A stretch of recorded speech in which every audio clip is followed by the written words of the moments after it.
everybody, welcome back to the Sweetheart Street Pillow Along. Today is January 23rd. We're going to work on the Soda Crush and Cupid's Cupcakes blocks today. A quick reminder that even though the instructions say to use a medium cutaway stabilizer, I'm using a light mesh cutaway instead. I have all my materials prepped. For both blocks today, you want a piece of batting that is 7.5 by 9.5. If you're using the embellishment kit, we've got some glitter vinyl and felt today. I'm going to jump right in. If this is your first time watching any of the videos in the series, if you go back to the earlier videos, you'll see more details about fabric, organizations, threads, supplies, and all of that. I've got my stabilizer loaded and my 8x12 hoop. Let's head over to the machine. I'm on a Baby Lock Meridian. My files are on USB. I've got my instructions in my metal book stand. It's a folding metal book stand. They're really easy to find online. All my threads are in my fabric wrap rope bowl. I'll link that for you below.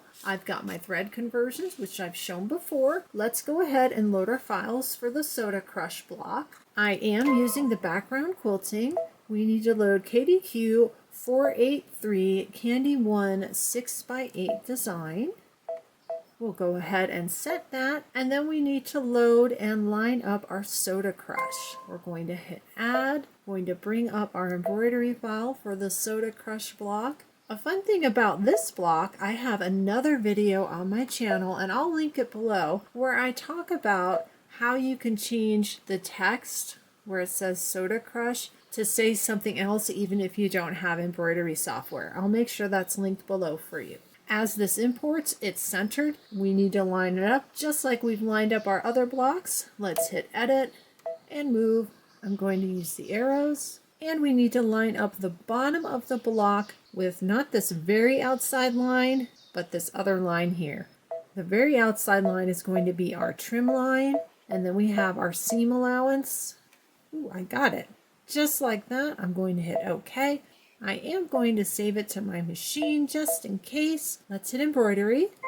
We're going to start with the background quilting. The color for that is pink rose. I've done the background quilting before on previous videos, so I'll move us along through that, and then we'll start working on the Soda Crush block together. I have the pink rose thread on my machine, a regular 7511 embroidery needle. Let's do our background quilting.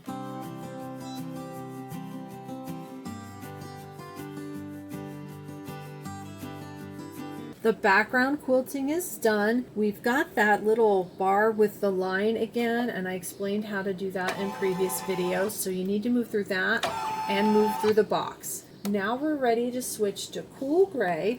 We're going to stitch out the sign, hanging, bar, fill, and the chains detail. That's all stitched out. We're going to change to Pale Mist, and we'll stitch out the soda cup placement line. Then we'll cover the placement line with our soda cup fabric. Make sure it's right side up. Stitch the tack down, trim the fabric, and stitch the satin outline. This is just like the applique we've been doing, so I'll go ahead and run that together. Next, we're going to switch to Pink Lemonade. We're going to stitch the placement line for our building fabric. We'll go ahead and place that, tack it down, trim, and stitch out the building satin outlines. This is one of those fabrics that's directional, so be careful when you place that. I'll go ahead and run those steps together, and then after that, we're going to be doing some things that are a little bit different, and we'll go step by step.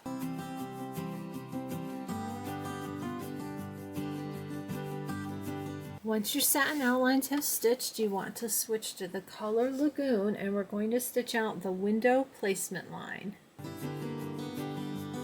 Grab your window fabric. You want to place it right side up. It's kind of difficult to see with the fusible on the back. The fabric is kind of a cream color and fusible is white. We want to go ahead and cover that line. We're going to tack it down and then trim, and then we're going to be working with vinyl and glitter.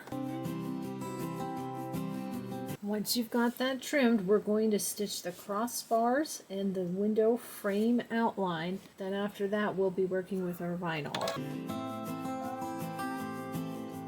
Once that's stitched out, you're going to place your vinyl. I'm making sure it's nice and clean with my eyeglass cleaning cloth. I'm going to hold it up to the light, check for dog hairs. Make sure that there's no extra fuzz left on your window. Anything that's under the vinyl is going to be stuck under the vinyl. I'm going to place that over the window, and we want to add tape to hold it in place. Once you've got your vinyl taped down, we can stitch the tack down lines. If you're not using vinyl, you can skip this step.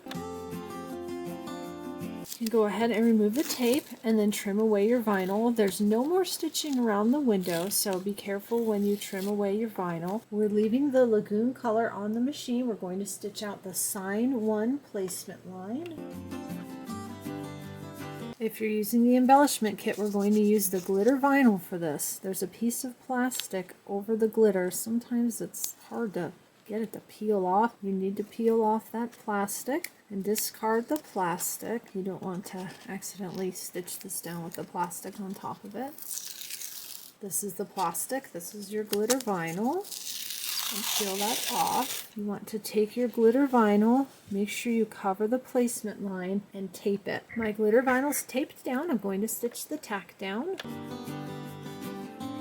You want to remove your tape, trim away everything that's outside of the tack down line, then you'll take it over to your iron. You want to cover it with a pressing cloth. Put your iron on top of the pressing cloth for about 15 to 20 seconds. That's going to heat set this glitter vinyl, and then come back to the machine. I've gotten that heat set. I should have said this earlier, but just in case, make sure not to put your iron on this vinyl, you'll melt it.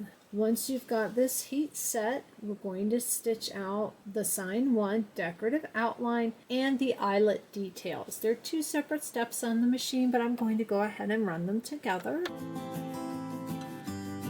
Once the decorative outline and the eyelets have stitched out, your machine will move to stitch out the base of a sign here. This is on number 18, page 29. It tells you if you're going to attach the drive-through button to skip this step. I am going to use the buttons, so I'm going to skip this step. If you don't have the embellishment kit or you want to add something else to this instead of the drive-through button, you can stitch that out. I'm going to go ahead and go forward 1 step on my machine, just like that, and we're going to stitch out the straw and the lid fills. I'm going to switch to the color cardinal. We're going to stitch out the word Soda Crush, and then there's some stripe detail that's going to stitch out along with that. The sign has stitched out. I need to switch to white. We're going to stitch out the tiles 1 fills. After the white has stitched out, we're going to switch to cool gray, and we're going to stitch out the tiles 2 fills, so the spaces between the white, and then we're going to stitch the roof fabric placement line. I'm going to cover that placement line with the roof fabric. We'll tack it down, trim whatever's outside the tack down line, and then stitch the roof decorative outline. Next, we want to switch to white. We're going to start working on the door. If you have the embellishment kit, we're going to be using red felt for that. Once your white thread is on your machine, stitch out the door placement line.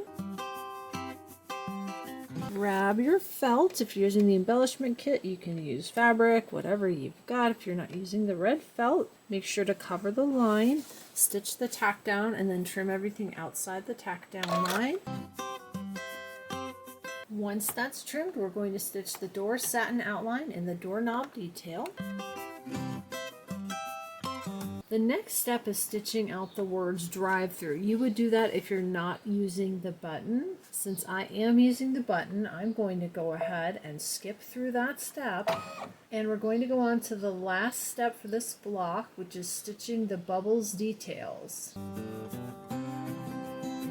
This block is done. However, when I get a good look at the word crush here, the very top of my S completely disappeared inside the glitter vinyl. I'm going to back up my machine and try to restitch the top of that S with the cardinal color and see if that helps. I'll show you how to do that in case you have the same problem. One thing that can help with that is if you have some of the wash away topping, you can put that on top of the glitter vinyl before you do the stitch out. Since we finished the block, my machine's gone back to the beginning. I'm going to use the needle minus plus. I'm going to use the double arrow down and just go through until I get to where it says Soda Crush. That's what I want to see, but you can look at your crosshairs. It starts at the lines. I need to go for it. I'll use the plus 1000. I'm already in the word, looks like crush. I'm going to go by 100. Let's see. Nope, I'm in the word soda. That's okay. We can go by hundreds. I just want to move my machine until I get to the S. I'm just going to put my presser foot down and I'm going to let it stitch out just that little bit, and then I'll manually stop my machine. Well, it looks like that was it. There's still really no stitching here. It's like it did the satin stitch, side to side, side to side, side to side, but when it hit this top curve, for some reason it just seems to be doing a really quick straight stitch. I'm probably just going to leave it. Let's take a look at it. It's not too bad now that it's off the machine. You can see some of the red thread. There's just that little bit of gap right there on the top of the S. I'm okay with that. I'm going to leave it like that. I'm going to get this block out of the hoop, set it aside, rehoop my stabilizer, and we'll work on Cupid's Cupcakes. Let's load our files for Cupid's Cupcakes. Our background quilting is KDQ 484 Candy 2 6x8 horizontal. Right there, and let's add our file. We need to line this up just like all the others. On this one, it does tell us in the instructions that the bottom of the peppermint stick and the flower gets sewn into the seam. That's like the block we did last week. The part that's lining up with the bottom stitching line here is the cart wheel and the little, I don't know, cart stand, foot, whatever you want to call it. So when you sew it in, that's what you'll see. So just like last week, this is going to look a little weird when we go to cut it. The cart's not really floating because this is our seam allowance. I've gotten that set and ready to go. Save it to my machine just in case. The quilting for this one is done with color B, which is the pink rose. It's already on my machine. I'll do the same thing I've been doing. I'll move it through the background quilting, and then when we start working on the block, I'll slow it down and we'll work through it step by step. Here we go.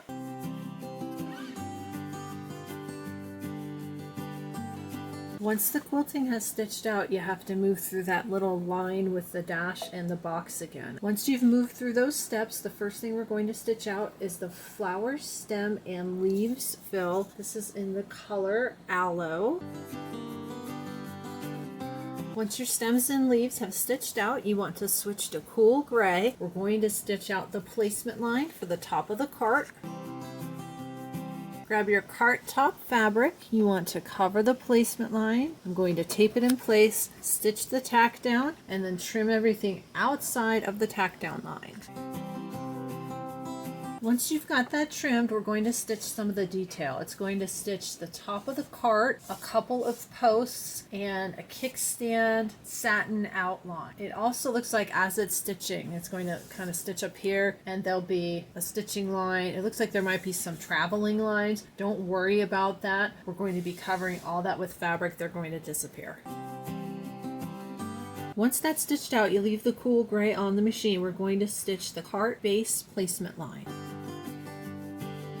Once the placement line is stitched out, you want to place your fabric. I'm using the fabric kit for this. This is from Kimberbell's Sweet Shop fabric line. This would make a beautiful quilt. All you would have to do is get some of this print. Yardage is great. You could cut it up into 5-inch squares and then get blue, green, orange, purple, red, cut a bunch of 5-inch squares, and you'd have a beautiful, really colorful patchwork quilt. You could sew it together really fast, and then you could quilt it with your clear blue tiles. I've got that down. Let's stitch the tack down. Once it's tacked down, we're going to trim it and stitch the cart base satin outline. It's all in the cool gray.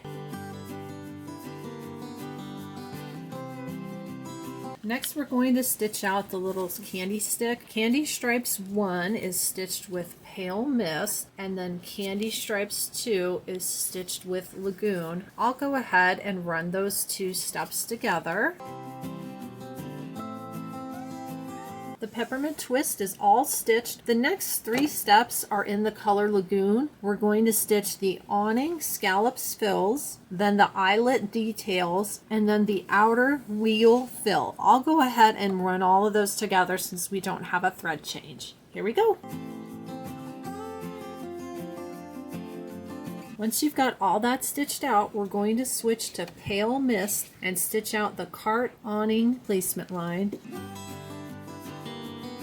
Grab your cart awning fabric. I'm checking the back. It's a light colored fabric. We're going to cover the placement line, stitch the tack down, trim, and then stitch the decorative outline. We're going to leave the cool mist on our machine and stitch out the spokes and inner wheel fills.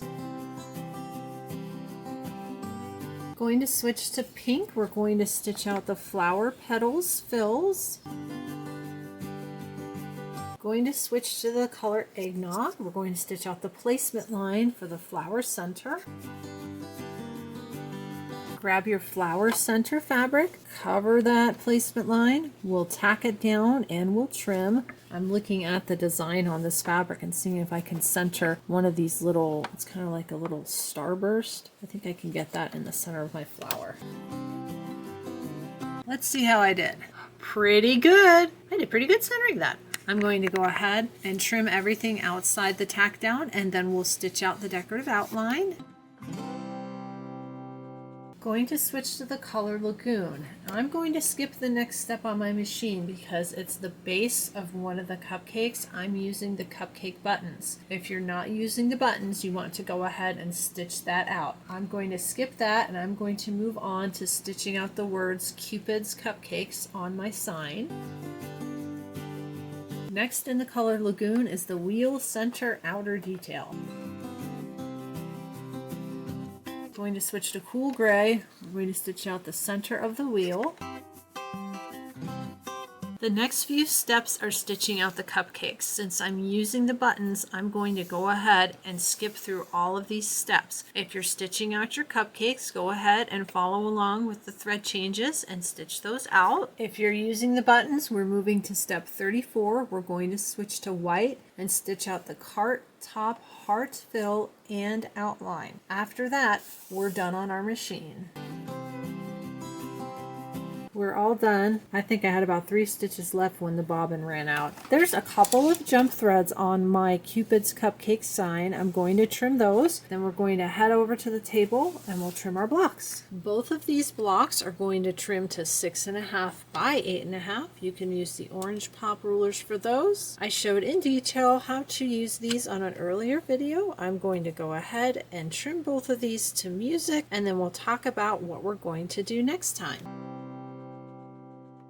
We just finished our Soda Crush and Cupid's Cupcakes blocks. Next week, we're going to work on Grandma's Sweet Spot, our borders, and then the week after that, we'll do the assembly and embellishments. The Grandma's Sweet Spot has a sign with a couple of different design choices. We'll walk our way through that, and then when we get to the borders, we'll talk about how to match up our borders going edge to edge, and we'll wrap everything up on February 6th, so your pillow will be done in time for Valentine's Day. Coming up next, I'm going to be working on the Hoop Studio with Love projects. There's a little zipper bag and a nice little mug rug. This kit is available now. I'll link that below for you. And recently posted on my channel is the first applique of the month. I do want to let everyone know, if you haven't watched this video yet, my kit was provided to me by Kimberbell and was sent out a little bit early, and the instructions call for a sticky back wash away stabilizer. They did change that to a cutaway. Either stabilizer will work. I'll link that for you below. I also have a couple of videos for the Perfectly Pieced Teacup block. I do make this project, that was January's featured project, and the block for the mystery quilt. I'll make sure the Perfectly Pieced playlist is linked for you below. Thank you so much for joining me for the Sweetheart Street Bench Pillow Along. I'll be back next week for Grandma's Sweet Spot and our borders. See you next time.